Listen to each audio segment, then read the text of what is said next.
जय हिंद साथियों। आज हम लोग इस सेशन में देखेंगे जो अभी हाल ही में विधान परिषद का उत्तर प्रदेश में चुनाव हुआ है स्नातक वाला, उसी के बारे में आज हम लोग डिस्कस करने वाले हैं कि कितने राज्यों में यह विधान परिषद का चुनाव होता है, साथ ही साथ कितने सीटों पर होता है, किन किन क्षेत्रों में होता है, क्या योग्यता होती है, कितना कार्यकाल होता है, कितना पावर होता है। ये सारी बातों का डिस्कस हम लोग आज इस सेशन में करने वाले हैं। तो बने रहिएगा और देखते रहिएगा, पूरा वीडियो देखिएगा, सब कुछ समझ में आ जाएगा। आसान भाषा में है यह सारा वीडियो, सारा कुछ यहाँ पे लिखा हुआ है, मुझे केवल एक्सप्लेन करना है, आपको केवल सुनना है।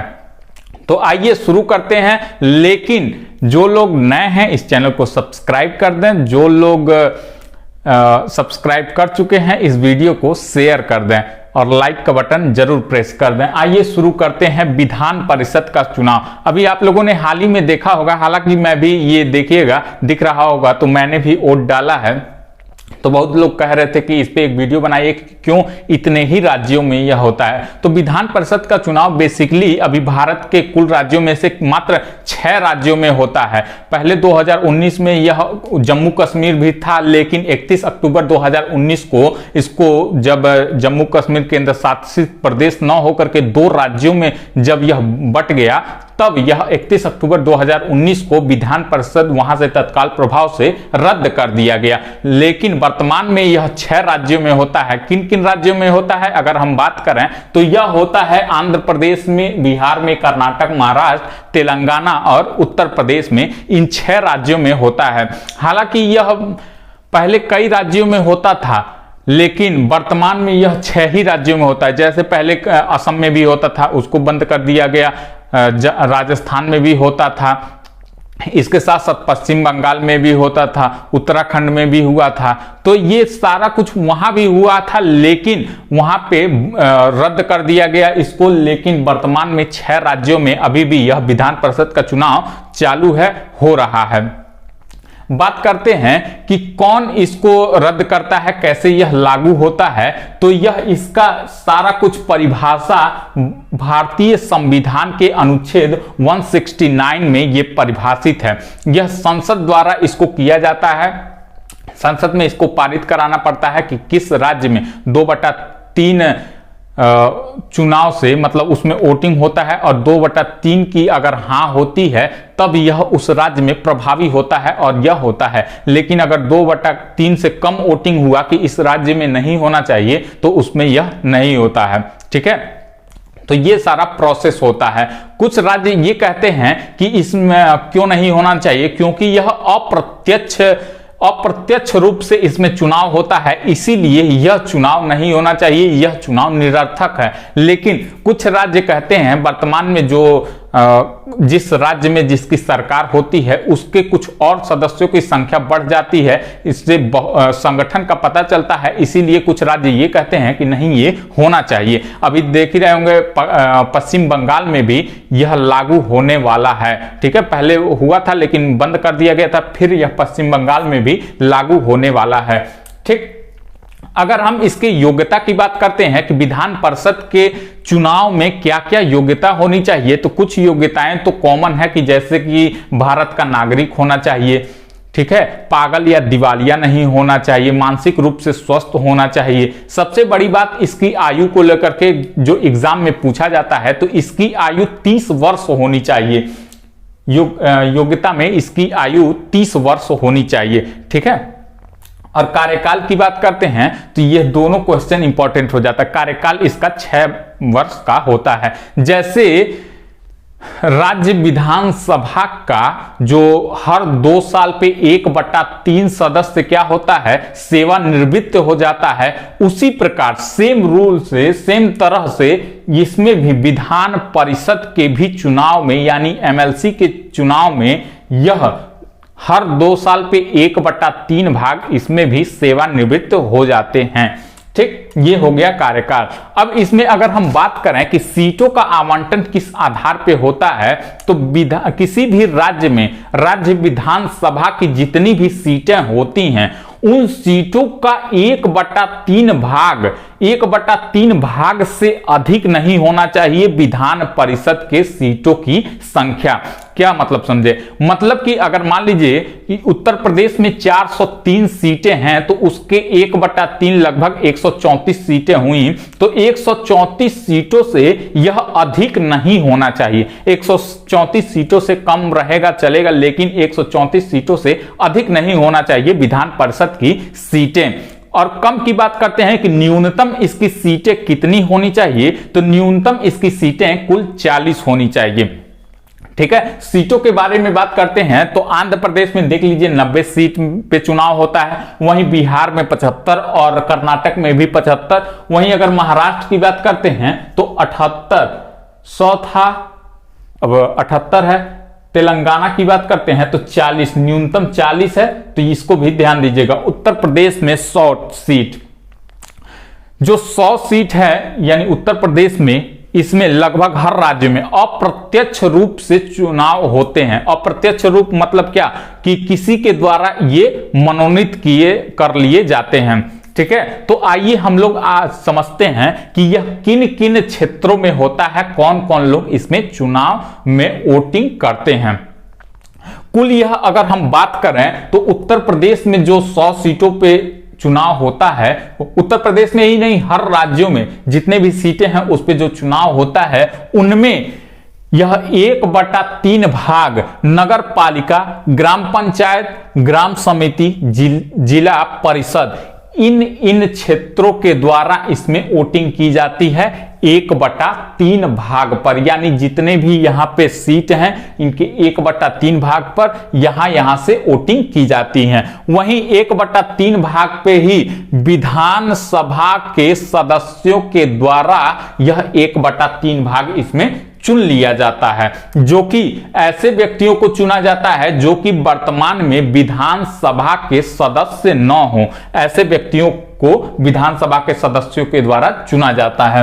वहीं अगर हम 1/6 की बात करते हैं तो इसको राज्यपाल मनोनीत करता है। और किन किन क्षेत्रों में मनोनीत करता है, तो कला, साहित्य, विज्ञान और सहकारी आंदोलन के साथ साथ सामाजिक सेवा, यह 5-6 क्षेत्रों से यह राज्यपाल लोगों को निर्वाचित करता है, मनोनीत करता है 1/6 भाग पे। वहीं अगर हम 1/12 भाग की बात करते हैं तो यह शिक्षकों के द्वारा यह चुना जाता है। उसमें भी कैसे शिक्षक होने चाहिए, तो जो 3 साल का शिक्षक कैरियर का अनुभव ले रखे हो, साथ ही साथ वो प्राइमरी के शिक्षक नहीं होना चाहिए। यानी कौन कौन से शिक्षक इसमें सम्मिलित होते हैं, तो देखिएगा इसमें टीजीटी वाले, पीजीटी वाले, साथ ही साथ किसी डिग्री कॉलेज में, और प्रोफेसर, मतलब कि 1 से लेकर के 8 तक के शिक्षक इसमें वोटिंग नहीं कर सकते हैं। शिक्षकों का भी क्राइटेरिया है। ठीक है, और वहीं स्नातकों द्वारा, जिसमें मैंने वोटिंग किया है स्नातकों का, उसमें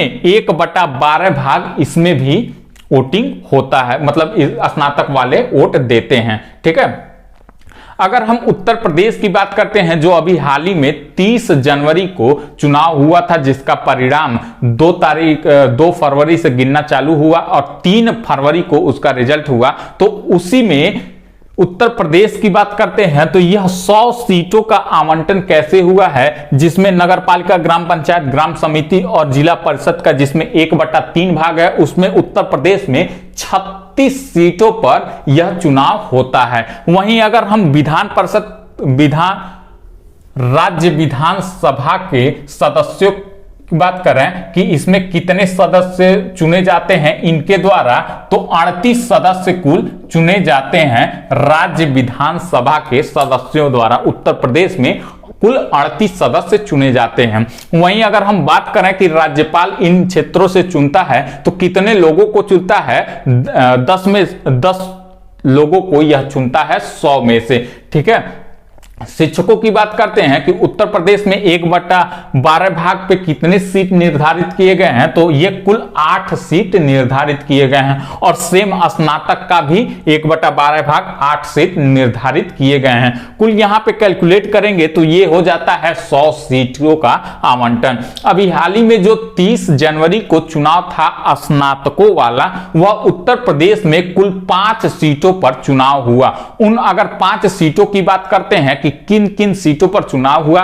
कौन विजयी हुआ, कौन कितनी बार विजयी हुआ, कहां वोटिंग सबसे अधिक हुई, कहां वोटिंग सबसे कम हुई, इसकी अगर हम बात करते हैं तो 30 जनवरी को जो चुनाव हुआ था वह कुल 39 जिला में चुनाव हुआ था। वहीं अगर 39 जिला में केंद्रों की बात करते हैं कि किन किन केंद्रों पे यह चुनाव हुआ था, तो 1064 केंद्रों पर यह चुनाव हुआ था कुल 39 जिला में। साथ ही साथ यह 5 सीटों पर चुनाव हुआ था और कितने उम्मीदवार इन 5 सीटों पर खड़े हुए थे इसकी अगर हम बात करते हैं तो कुल 63 उम्मीदवार इन 5 सीटों पर खड़े हुए थे। अगर हम बात करें इन 5 सीटों पर कहां-कहां के सीटों पर यह चुनाव हुआ है, तो पहला बात करते हैं बरेली मुरादाबाद। बरेली मुरादाबाद सीट पर यह कुल 5 जो सीटों पर चुनाव हुआ, जिसमें 5 सीटों में 4 सीटों पर तो भाजपा ने विजय प्राप्त किया। वहीं एक सीट किसने प्राप्त किया,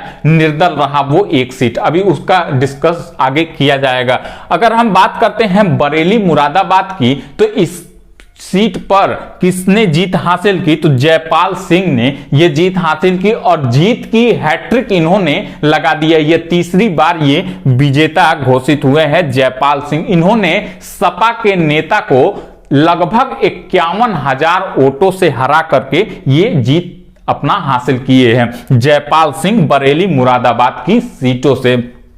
वहीं अगर हम बात करते हैं झांसी और इलाहाबाद सीटों से, तो झांसी और इलाहाबाद सीटों से बाबूलाल तिवारी ने जीत हासिल की। और अगर हम बात करते हैं कि कितने प्रतिशत वोटिंग यहां पे हुआ था, तो सबसे ज्यादा यहां पे 75% वोटिंग हुआ था झांसी इलाहाबाद की सीटों पे, सबसे ज्यादा। कुल लगभग 53% से 54% वोटिंग हुआ था, लेकिन सबसे ज्यादा बार की बात करते हैं, सबसे ज्यादा वोटिंग कहां किस क्षेत्र में हुआ था प्रतिशत के हिसाब से, तो वह हुआ था झांसी और इलाहाबाद की सीट पे, जिसमें विजेता घोषित हुए बाबूलाल तिवारी। ठीक है, अगर हम बात करते हैं गोरखपुर फैजाबाद क्षेत्र से, जिसमें मैंने वोटिंग किया है, तो इस सीट पे कौन विजयी रहे हैं, देवेंद्र प्रताप सिंह इस पे विजयी हुए हैं। देवेंद्र प्रताप सिंह गोरखपुर फैजाबाद क्षेत्र के, यही गोरखपुर के ही निवासी हैं और कई बार ये भी देवेंद्र प्रताप सिंह इसी क्षेत्र से, इसी सीट से विजयी हो चुके हैं। साथ ही अगर हम बात करें 3 सीट तो ये निर्धारित हो गए। चौथे सीट की बात करें, कानपुर का क्षेत्र हालांकि बहुत बड़ा है, कानपुर शहरी इलाका, कानपुर देहाती इलाका, ये 2 जिला में बढ़ जाता है। तो उसमें अगर हम बात करें उन्नाव कानपुर सीट से, तो ये विजेता हुए हैं अरुण पाठक जी, इसमें उन्नाव कानपुर सीट से। वहीं अगर हम बात करते हैं कानपुर शिक्षक खंड की, तो कानपुर शिक्षक खंड में बहादुर सिंह ये निर्दल जीते हैं, जबकि ये 4 सीटों पर बरेली मुरादाबाद, झांसी इलाहाबाद, गोरखपुर फैजाबाद और उन्नाव कानपुर, ये 4 सीटों पर भाजपा ने विजय हासिल किया है। लेकिन कानपुर शिक्षक खंड पर बहादुर सिंह निर्दल यहां पे विजयी घोषित हुए हैं। और अगर हम सबसे कम वोटिंग की बात करते हैं कि किस सीट पर सबसे कम वोटिंग हुई है, तो यह हुई है कानपुर शिक्षक खंड। यहां पे लगभग 40% ही वोटिंग यहां पे हुई है। ठीक है, ये तो हुआ ये चुनाव। अब हम इसके पावर की बात करते हैं कि